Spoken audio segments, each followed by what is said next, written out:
Dang it!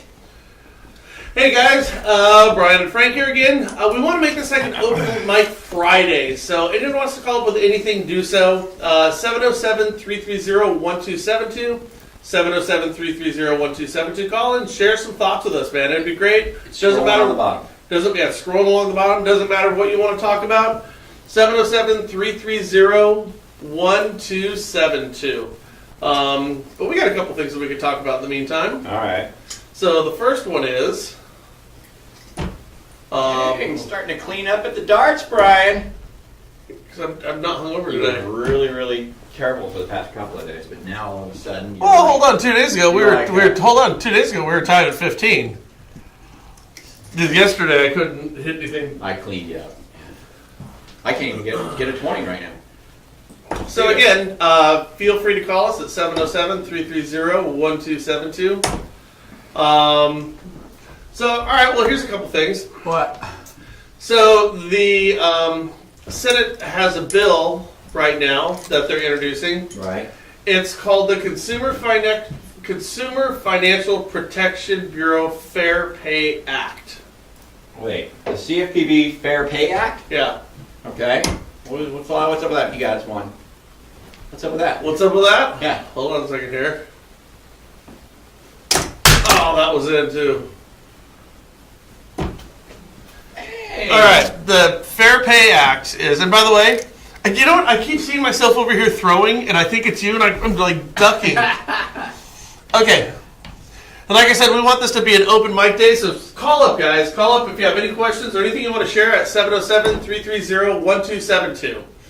And again, anything that you want to talk about.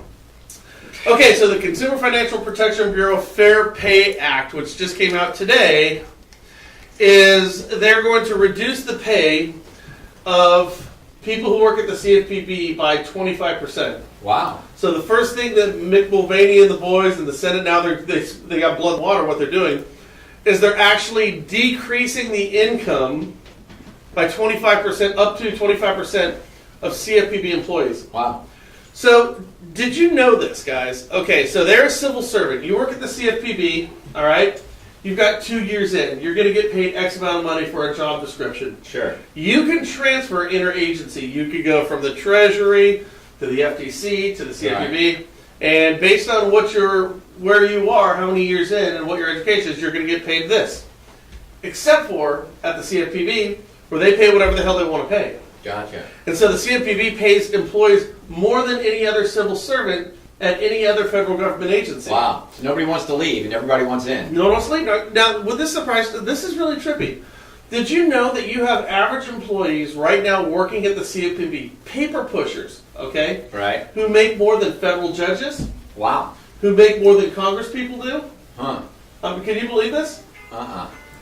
All right.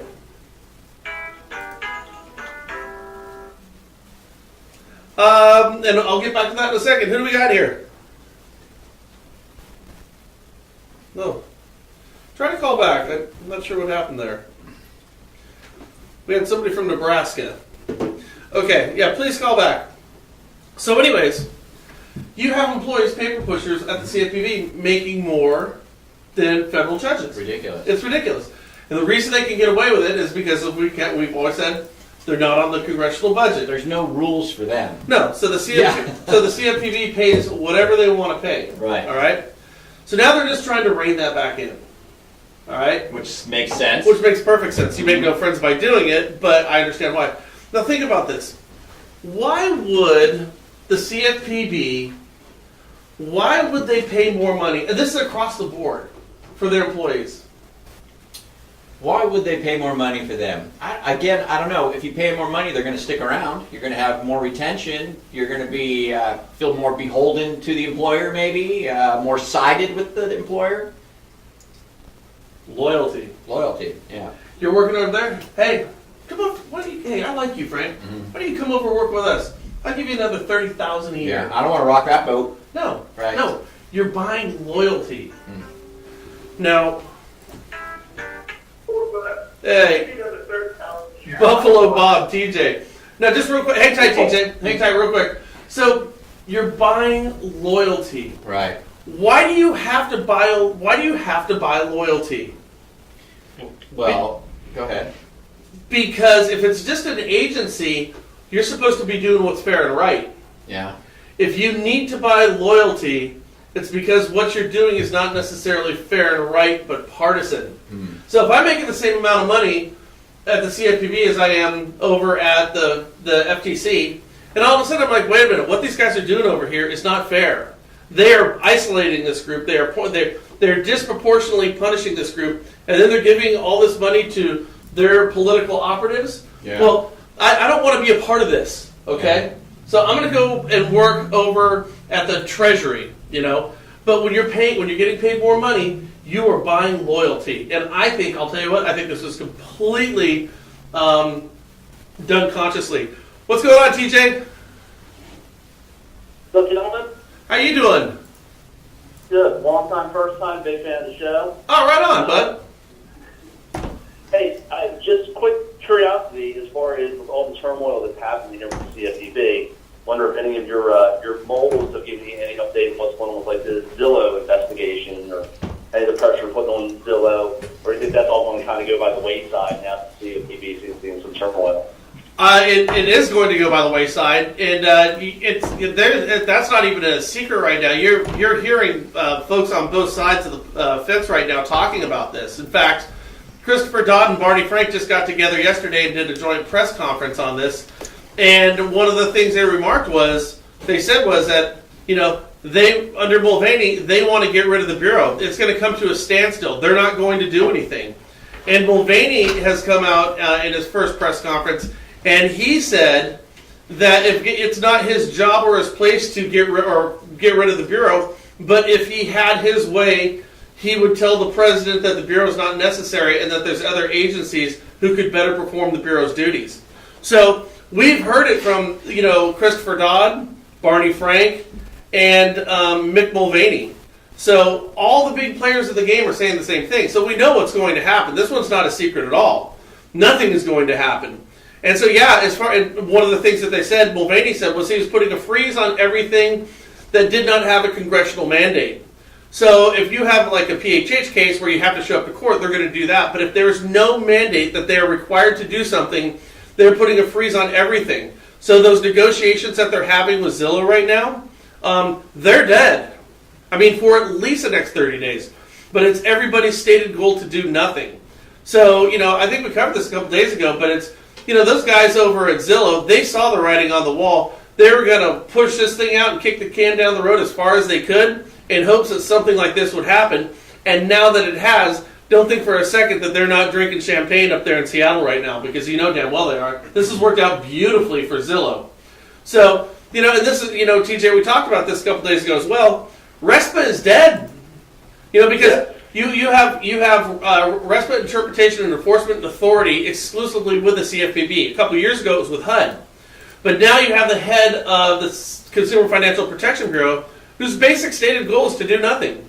So RESPA enforcements are they're going to cease to exist for the short term. Now here's what's going to take place. First of all, a couple of things here is right now if you watched our show yesterday, you saw that there's 25 Democrats who signed a petition supporting Leandra English, Cordroy's choice for the CFPB. What the district courts have determined up until this point is that they're putting a stay on the restraining order that they have in place right now. So they're not getting a restraining order against Mulvaney. But the District Court of Appeals in Washington, D.C. is going to hear this case. And there is a possibility that the case could be ruled in favor of Cordroy's replacement.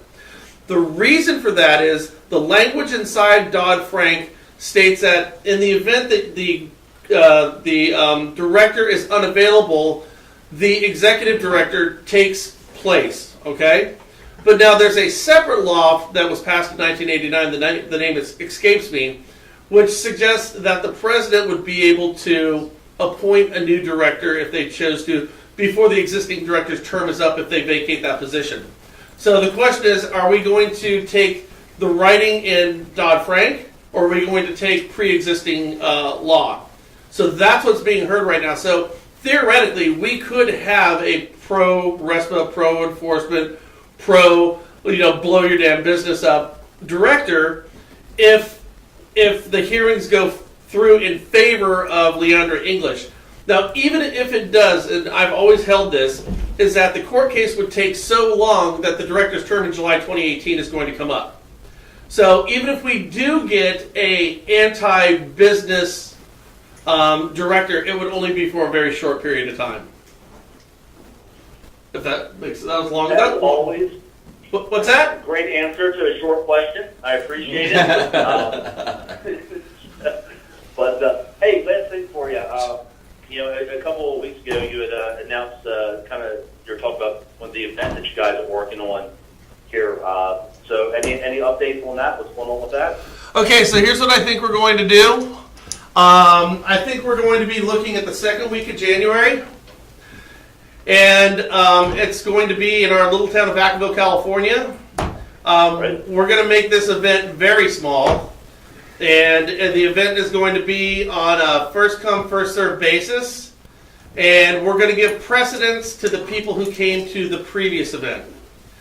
And we're going to be covering a whole bunch of different topics, but all as it relates to marketing. So we're tripling the registration fee. Quadrupling. I'm working out the details right now, but we are certainly going to be announcing this in the next week or so. Awesome. I'll look forward to it, gentlemen. Now, as you all know, I'm afraid to fly, so I'll be watching from afar. But one of these days I might Xanax up and get out there too. Right on, bud. Totally appreciate it, man. Hey, TJ, thanks for the call. We'll talk with you soon. All right, guys. See ya. All right, later. TJ's rad. Again, we want this open mic Friday, so anybody has any questions, any funny stories, anything that you want to share, come on. Craig, I see you out there. Becky, I see you out there. Ron, I see you out there. Call us up at 707-330-1272. Okay, so it's loyalty. As far as the CFPB goes right now and why they're paying more, it seems to me, can you think of any other reason? No, doesn't make sense to me. I just, I'm still just continually blown away at the fine details of the Dodd-Frank Act, because now we've even got, there's potentially, maybe they're right, maybe there's some provision in there that says, Leandra gets to stay. You know what I mean? Superseding some other law. You know what I mean? It's just they set that thing up in such a way that they're just out of control, and there's nothing that anybody can do about it. I can't believe that this passed. I can't believe this got through the House and the Senate, under the Obama administration. The way that it's written up, or the way that it's structured, it's just fascinating. It's unbelievable. Well, I actually listened to an interview with Barney Frank, and what he said was, he goes, all right, because we wanted to have complete and total freedom and independence from other agencies or undue influences. So the whole idea is they gave the director a 5-year term so they can go ahead and make the changes and give them enough time to enact those changes. So now, the reason we made it like this is, what if the director was hit by a car, 2 years in? Well, we want that term to reflect what that person's values were. So that's why we put the provision in Dodd-Frank that says the executive director would take the place of the director in the event that the director was there. But it doesn't say why. The why is the whole point. So you can almost understand the logic behind it. But here's the thing that we both know. Here's the thing that everybody knows, like the worst kept secret in the world. If the tables were turned, would Christopher Dodd, Barney Frank be getting together today and making statements about what their intent was on this bill? And the answer is absolutely not. So this is typical partisan politics as usual. Yeah. And, who pays the price for it at the end of the day? Yeah. Listen, I'm not playing partisan politics here. I don't care who you voted for. It doesn't matter. But, under the Obama administration, we never saw GDP, reach 3%. Right. It's the only president since we've been recording our GDP who has never hit 3% growth. And never once hit it. The only one ever. And right now we just saw a revised third quarter GDP at 3.4%. Wow. So, the economy, unemployment's at a 17-year low right now. New unemployment claims are at a 17-year low. I mean, the numbers are extraordinary. The stock market's at an all-time high. There's extraordinary numbers right now that suggest Housing, yeah, that the economy is doing better. So I don't know. I mean, as far as like the mortgage industry goes, we've seen changes that are going to benefit the mortgage industry. And here's a big deal, guys. When you pass regulation, just think about this for a second. When you pass regulation, the only person it hurts, as we said yesterday, are the people on the lowest ends of the socioeconomic rungs. Because if you have $50 million in the bank, we said yesterday, fuck it, pass all the legislation you want because you're not going to hurt me. right, The ones who you're going to hurt are going to be the ones who need it the most. right.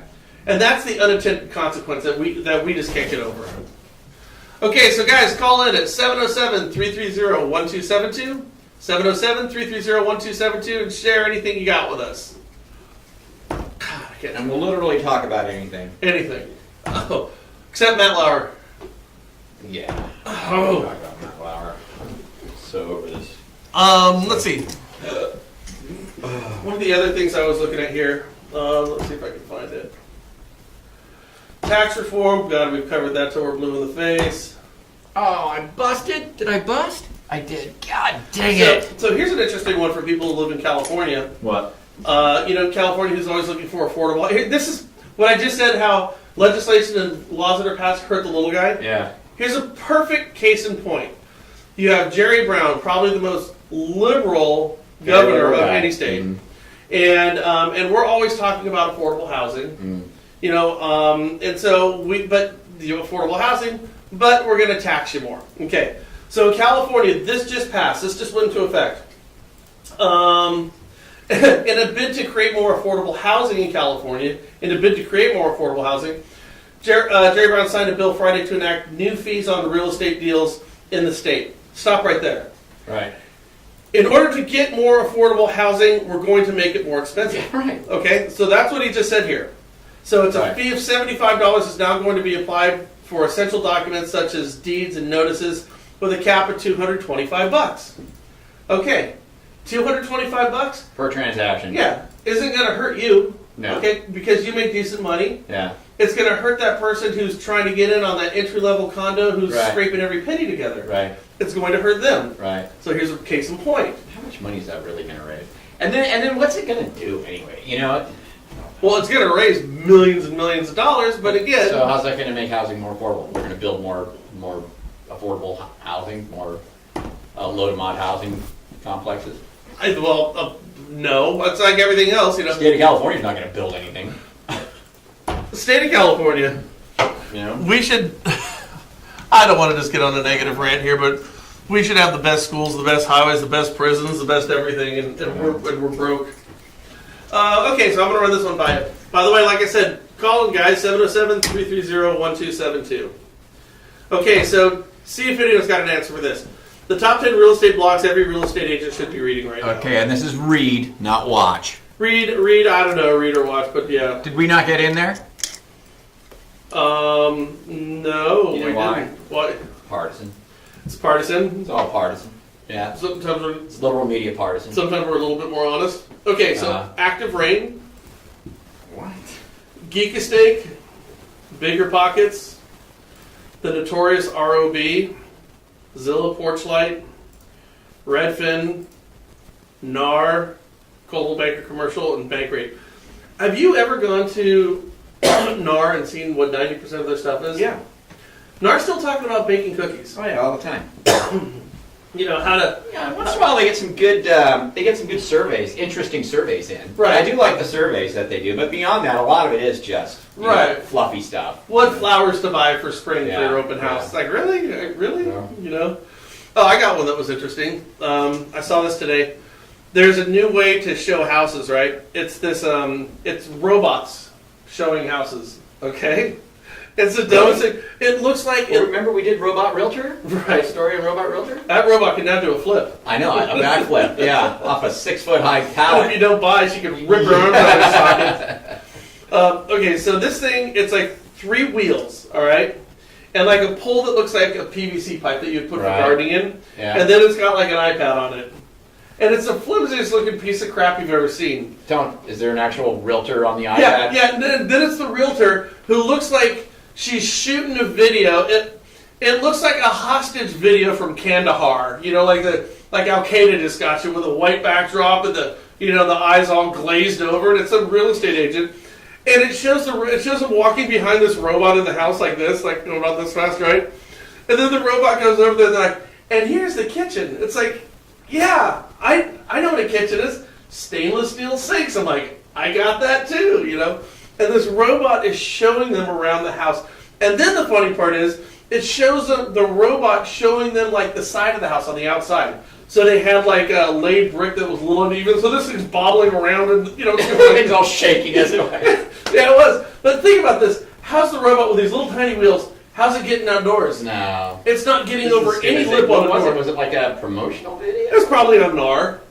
You know, it's one of these NAR sites. And it shows this damn thing. And then it says, and you can easily fill out your application right there on the robot. So it showed, now, this thing's this tall. So it shows this guy sitting over like this. Stop Now, it! can you imagine filling out a 1003 like this? No. You'd be like, okay, all right, take your turn, honey. Yeah.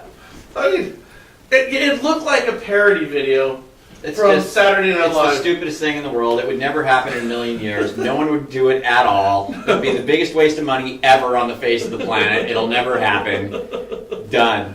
You know. Me and my wife just showed a house the other day, and I tell you, these folks, we got them in. It was a vacant house, and it smelled like somebody dumped 8 barrels of cat piss in it. To tell you the truth, it was disgusting.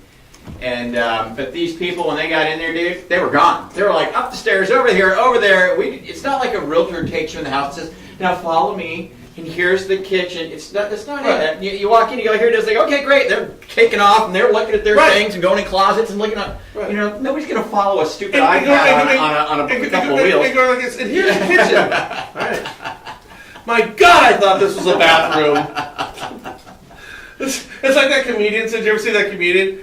He goes, I'm sick of realtors telling me about a house and how many rooms a house has. He goes, how does that real estate agent know how many rooms that house has? For instance, this room for me just happens to have a stove in it.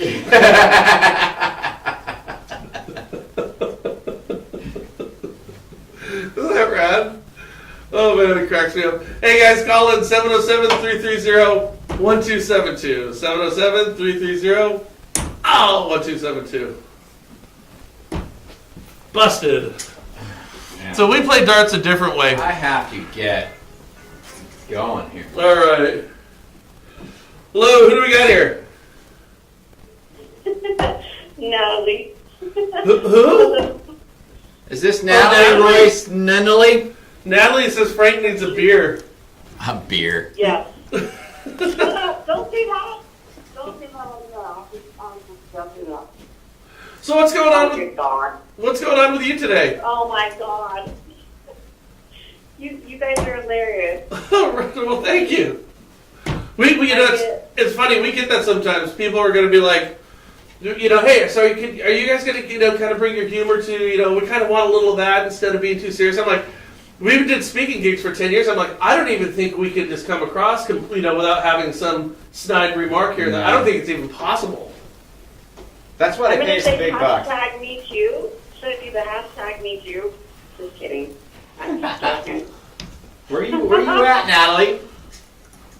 I'm in Utah. Nice. So now, are you a real estate agent? You a lender? I'm a lender. Ah, who do you work with? Security National. Bust, of course. Security National. How do you like working with those guys? I love it. I love them. They're amazing. Now, are you in Salt Lake? You in Provo? Where you at? Salt Lake. Salt Lake. Now, do you drink beer as well, Natalie? On occasion, yes. Don't tell my bishop. It's interesting. The first time we went to Utah, we did a couple of gigs there.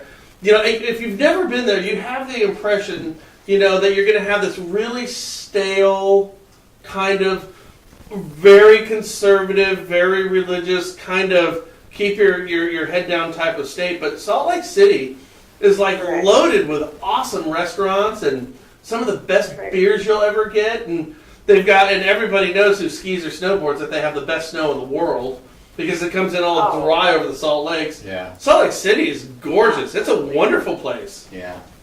It really is, so be quiet, don't let our secret out. Yeah. Don't know about us. So what's You guys are great. what's the craziest client story? Can you tell us? Oh my gosh. I had an appraisal come in $32,000 under appraisal about a month ago. That was not okay. Now was that the appraiser's fault or the real estate agent's fault? Oh, comparables. There just weren't good comparables, and it was really nobody's fault. It's just that this house was totally overbuilt, and a lot of cost. It was a custom build job in the middle of West Jordan. So, I don't blame the real estate agents. But thank heavens my people were in love with this house and they're totally okay with it. But yeah, that was not okay. But I have to hand it to the appraiser for not caving. Does that make me I had to agree with him. The fact that it was way, what they were asking as far as an appraisal price, with this house is not that good. Did the deal die? Or Yeah. did you keep it together? Yeah, the house was not, I'm looking at the house, I'm looking at the pictures. It's on a tiny, tiny little lot. It's in the middle of a podunk field. It's like say it was just an overbuilt little subdivision. And I don't know, it was not great. Did the deal close? Did you close it? Did they agree to pay? We Did did. the seller come down? Yeah, it closed. Yeah. Yeah, there you go. But that isn't this interesting? We're talking about the whole thing with HVCC and appraisal independence and lenders pushing on appraisers to get value, and then here we got Natalie over here saying I'm proud of that appraiser for not caving, it wasn't worth it. Well, the numbers just didn't support it. I mean, I've got my next door neighbor is selling his house right now, and he got an accepted offer at the price that he was asking. And we can run the comps in the neighborhood, and we know what the houses are worth. My house is a little bit bigger than his, but me and my wife were looking at it, going, it's just not worth that. It's just not worth that. So I think that today, a lot of people, we've actually talked about this recently. A lot of people selling their homes, they just believe their house is worth more than the than the numbers support, and sometimes it works out, sometimes it doesn't. And here's the truth: I hope it closes at the price that he got, because it's just going to help me out. It did. It closed. It was a done deal last month. But like I said, on paper, with all the, it started out as like, a $490 basic purchase price. But by the time the wife got done with all of her upgrades and everything on paper, it added up on paper. But the comps just weren't there. You know what I'm saying? Like, the comps just, and I felt bad. But what do you do? Well, I mean, it's not your fault. We have a place. Do you know this place right over off of Alamo? It's a nice tract home. Somebody built a castle. Have you seen that? No. There's a castle, like a castle. Oh, Alamo? Oh, Yeah. how? Yeah, no, but just completely overbuilt for the area. It's like, how are you going to support it? And think Yeah, about comp it. And think about this: how do you appraise a house? I know. How do you appraise a house in a market that's going up drastically? Because if you have a market that's going up by 5% a month, you can't get the appraisals to do that because no comps. Every comp is a bad comp. Yeah, it's the only way it goes up is when you start getting people to pay over asking price. They've got the cash to pay over the appraised value. Then all of a sudden, value has been added. So Yeah. that's all you can do. And this is the deal. They were glad. I mean, they were still okay with it, because it was a custom build job, and granted, they were going into it a little bit upside down, but they were not great about the appraisal. But at the same time, they're not going to walk away. I mean, and that's what was the deal. Is all of this custom stuff was what the wife wanted, and so she's emotionally attached to that property, you know, already, which, I don't know.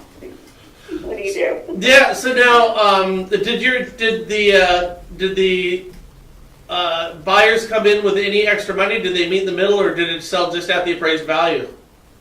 They had a hefty down payment, yeah. They were already in it, So you know, with a they hefty sold at appraised value. down payment. So it ended up they had to pay a little bit of mortgage insurance, which they weren't anticipating paying a little bit more insurance. But at the same time, I mean, they're not going to turn around and walk away from, which I was in a really bad situation. I mean, it's like, and the builder wasn't going to give any. It was a build job. It was a custom build job. So the builder wasn't going to be like, yeah, we're going to go ahead and, you know, drop the purchase price by whatever. You know, so it was, I don't know, but yeah, I mean, but it was, I don't know, I'm mixed about it because I was refreshing to see that the appraiser wouldn't cave. Right. Be like, oh yeah, okay, it's, you know what I'm saying? I think that there is checks and balances going on right now. Well, it's a classic case of, you know, you got a builder who knows he's building a bitchin' house, who knows he's probably overpriced, but knows he's going to get it. You know, it's one way or another, he's going to get it with low inventory, not a lot of properties out there, knows he's going to get it. And he did. Well, and this was the nicest house in the subdivision that is being built. So once the other homes get built, I mean, this is the thing, it's going to increase in value. There's no doubt about it. It will in the next couple years. Well, So technically, they just set the value. We're exploding. We're exploding. So, I mean, it's on a decent sized lot and whatever, but, I mean, for right now, it didn't look good. But in the long run, yeah, they're in a good situation. Right on. Well, thank you so much. Appreciate the phone call. It is interesting with appraisals that, you know, we've talked about this before. An appraiser is the gatekeeper of our collective equity. You know, they're the ones, you know, if your average Joe carries most of their value in their home, you know, and then who's the one who's controlling what the value on that is? It's, you know, you're always one or good or bad appraiser away from setting what the entire market could be. So you get this guy, he brings us in $35,000 higher. Well, everybody around him is. Lower. Oh, seller, you mean? Yeah, if he brings it in, every house around him is thrilled to death because now Yeah. we've got a great comp here, provided your underwriter doesn't go in there and shit can the whole thing. Right. But then on the flip side of that, you get an appraiser who brings an appraisal $35,000 low. You just set a new and horrible comp for every other house in the area. Well, if it had to close at that. In this case, it's different because they paid the full price. So they actually just elevated the values of everyone around them with that purchase by being willing to pay over the appraised value.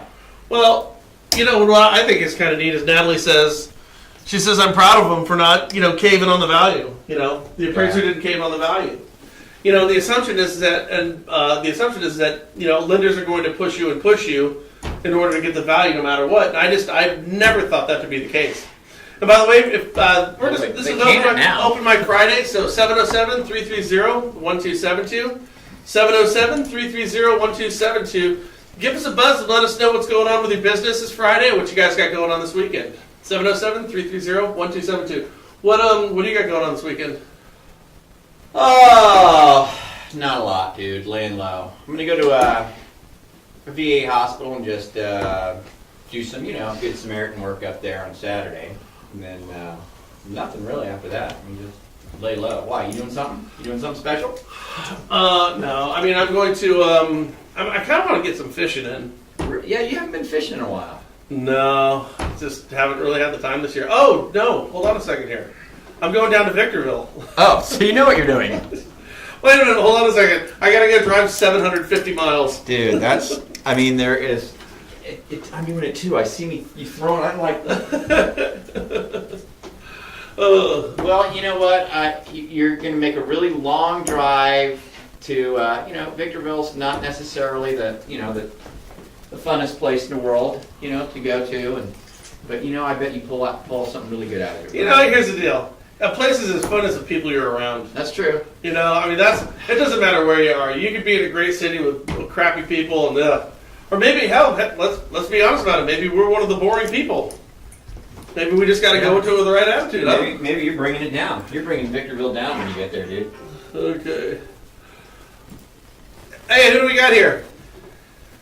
Hi, this is Megan Jackson. How you doing, guys? Good. And you're from where in Arizona are you?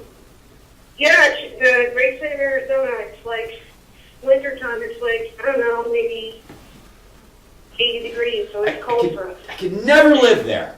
I could never live in Arizona. People love Arizona. I know. That's what winds up happening. That's why I don't want to Arizona's try it. amazing. I'll tell you what. They just have air conditioning.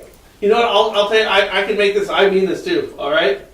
Arizona, Scottsdale has the best Yeah. restaurants of any city in the country. I gotta admit, Scottsdale's a lot of fun. Scottsdale has got the best. And then, by the way, spring training. We've been going down there for spring training for the past decade. I love it down Well, I there. can tell you what, Scottsdale's great, but I live in Chandler, but I believe that Gilbert is trying to become the new Scottsdale. Yep. Yeah, it's amazing out here. I mean, you could basically live really well. The standard of living's really well here. Unemployment's pretty low here, and it's huge Bust. places to grow. So it's just, it's a great place to be in. I love it. Now, are you a lender or a real estate agent? So for me, I Right. used to be like in insurance, doing sales and claims and stuff. Okay. And I just got my loan originator license October 18th. Wow. And so, yeah, so I'm like interviewing to become a ULO. I had an interview yesterday, it went pretty good. I got it through Facebook networking, just asking anyone to help me out, give me advice, whatever. And I show up at events and like find sales managers and like tell them who I am. So I'm like hustling. Let's see. Hold on a second here. I got somebody for you. Okay. Let me see if I can find out. I'm just having one of these brain farts right now. So That's right, you can always send me an instant message. So you've just done some interviews then. So you're in insurance now, you said? I was in insurance, and I might go back to insurance as a part-time, thing to keep supplement my income. Yeah. I'm great at insurance, but I'm really, really burned out of it. I saw your guys' show yesterday about insurance, and I get it, but I'm way burned out of that industry. So I don't want to do that, but I could do it part-time. So let me ask you this: So you just got your license. You've written loans before. What are you looking for in a company? For me, I'm looking for, I'll be a new LO, so I need, someone who is not afraid to, have do mentorship. Maybe I could pay like a draw, to keep me going, Mm-hmm. and help me support me in my marketing plan and, help me develop and be accountable and track my activities and achieve my goals. I'm a very ambitious person. I like to grade sales. Mm-hmm. So I know once I break into this industry and get sponsored, I'm going to be doing awesome. I'm going to be like on your show, a year from now, saying, I did a great number, and here's what I do. And, it's just a matter of time for me. Good. Let's get you on the show then. Do it. What's your name again? What's my what? What's your name again? What's my deal? Your name. Your name? Oh, Megan Jackson. I'm sorry. Let's see. Is it S-E-N or S-A-N? Or It's O-N? S-E-N. It's spelled weird, like nobody spells it that way. Grand Canyon University? Yeah, that's me. Okay, I actually know an LO out there in Gilbert that you can talk to. She's fantastic, and I know a couple people that are just good guidance people for you to chat with. So I've got you pulled up on Facebook right now, and so Okay. I'm gonna add you as a friend, and I'm gonna send you an instant message with their information to see if it can kind of help you out. Well, thank you guys. I appreciate it. I love watching your guys' videos. I think it's funny and it's very educational about what you feel about the CFPB. And, I'm just, reading The Millionaire Loan Officer and watching podcasts. And even free I can do so I can, get ideas for marketing and, write it down and create an action plan so that way once I start, I'm going to be accountable and to myself. And I'm only just setting up smart goals and just doing it that way. There's also, just to let you know, there's also on Facebook, there's a bunch of private and public marketing groups that you can check out. And the one thing I've noticed, I think especially in the past couple of years, is me and Frank have always felt like we're kind of on an island over here. where we don't really follow a whole bunch of people, and we just kind of do what we do, and we put together our back-end products, and we market those, and we put together our training modules. Then we had some people come to us who were using our products better than us. And we discovered that they're part of a bunch of these private groups who will take on products and different ideas, and they share their thoughts. And what they do is they console each other's failures, and they high-five each other's victories. And it's really made marketing fun. And so we've had the privilege of being a part of a few of these groups out there. And the amount of camaraderie, not only on a local level, but even on a national level. People getting online and they're working together, and even in cases meeting up. But I think one of the great things to do is go look at some of these groups. We have ours, which is called Mortgage Shots. You can go to Mortgage Shots Kills. Another good one is on Facebook, or go to Loan Officer Acceleration. Those guys are they're just great. I mean, they're just super cool. Yeah. And start poking around and asking questions. And what you'll find is that people are willing to be more helpful than you think they are. Overly helpful, and it's wonderful. And so check some of those groups out. And then, and like I said, I'm going to send you a couple of my friends, one in Gilbert and one in Phoenix.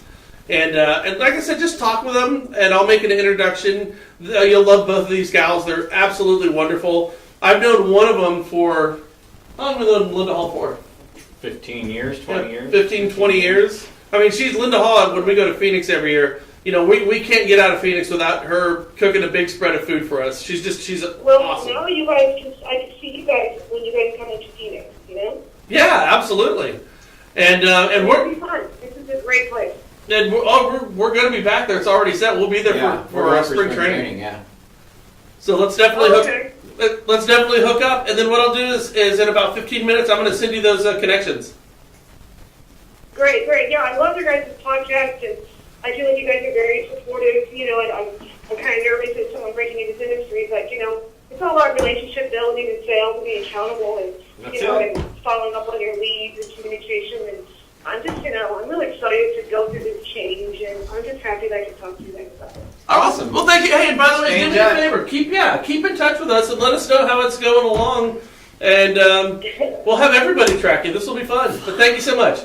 I know. It's like I'm a baby, although, but, I'm in my 40s. My son's 22. He's now up for another company. He talked to me, he's making a big change.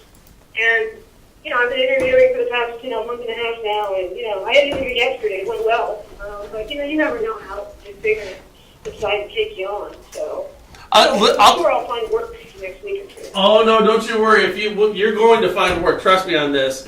You are ideal. You're somebody who's new, who's excited about the industry, And you like us, so, Yeah, no, I love to kick ass into these meetings. I mean, I'm great at sales. It's just a learning curve and getting out there and, and following the method and improving and tweaking and tracking what you're doing and just refining it. I'm really excited about it. I mean, I think I'd be great at this. you'll do great. You're going to do great. Hey, listen, thanks for the call. We appreciate it. And then keep in touch.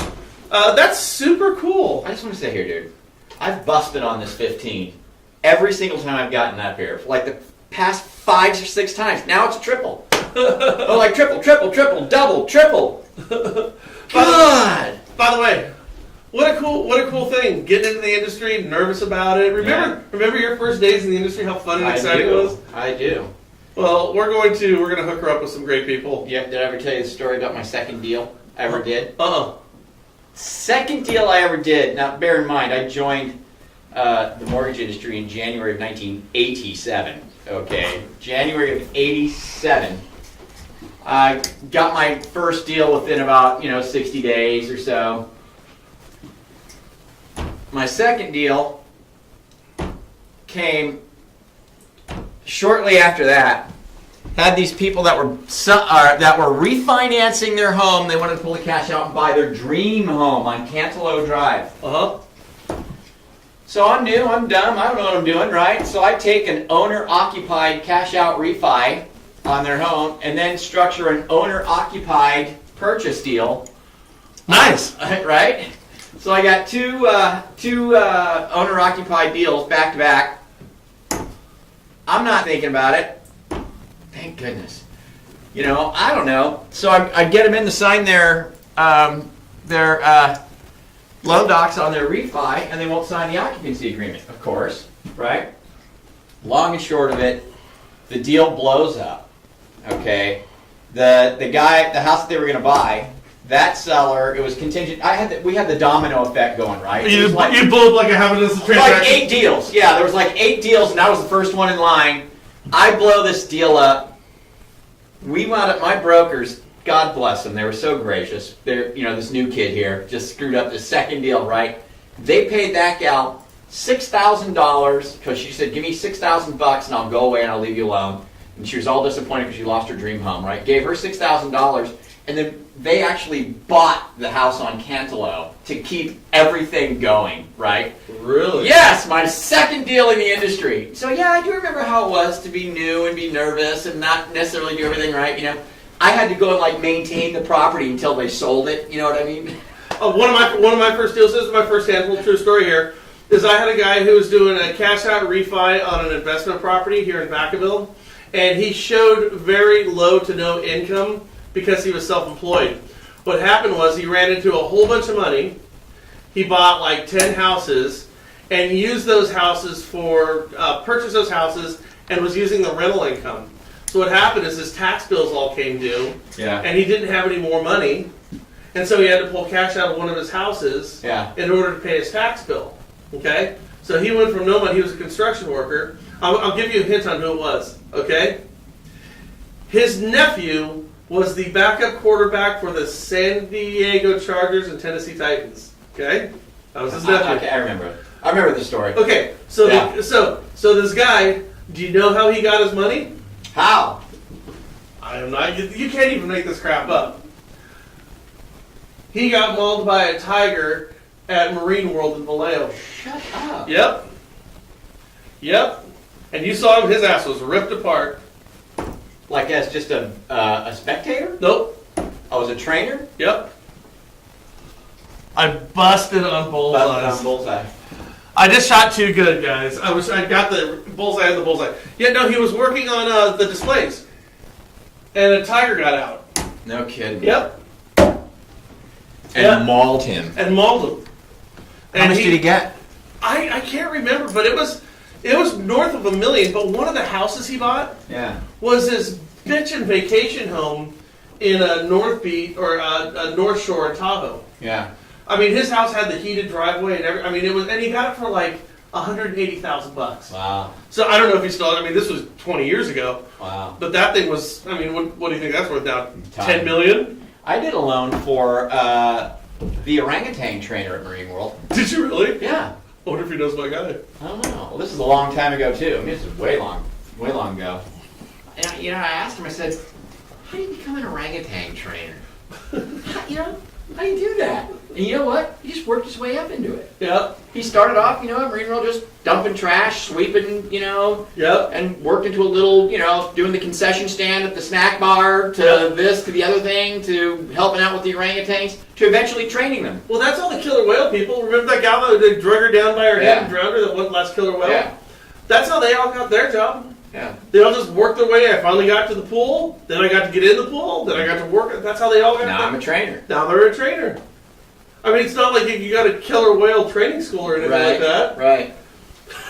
There's not a lot of places you can go either. No. Like, what are you, professional killer whale trainer? Looking for a new gig. Yeah, what are you going to do? I train orangutans for a living. What do you want me to do? I guess I'll become a kindergarten teacher. I mean, what are you going to do?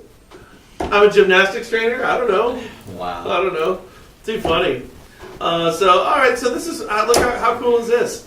So we already got Megan here to go ahead and Connecting connect, and I'm going to send this right now to her. Cool. All Thank right. you for sharing. You both are great. Adele Galis, thank you. Happy Friday, fellas. Happy Friday to you too, Shane. Tonight I'm going to watch that USC game. I don't know if you guys know this, but our office manager, he played football at USC. He was a lineman at USC. He actually has a couple Rose Bowl rings. It's pretty cool. Big as a house. Biggest guy you've ever seen in Yeah, your he's life. giant. I can't imagine that guy in armor, shoulder pads. He couldn't fit through the door. You know what the funniest thing is? I seriously, this guy, Kian, he might be on here right now, but I seriously, he'll be the biggest, not the tallest, but the biggest, not fat, just big, just huge, just big guy. Yeah.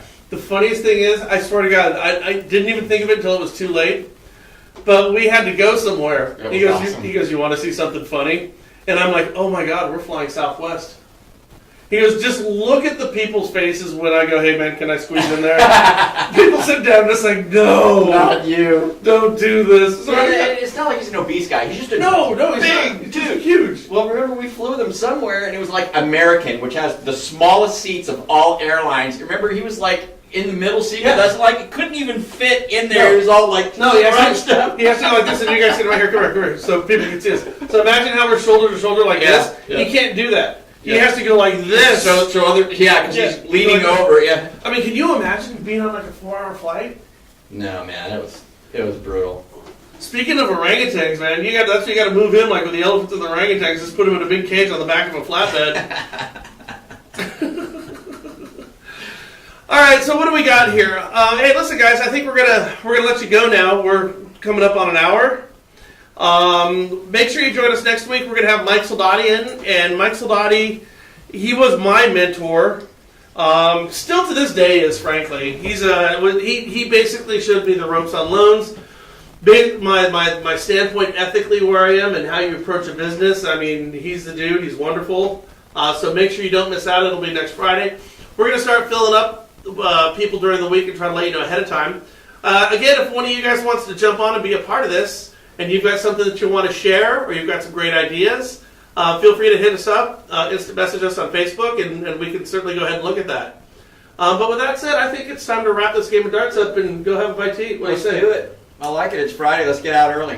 All right, thank you so much. We'll talk to you guys soon. Bye. Right?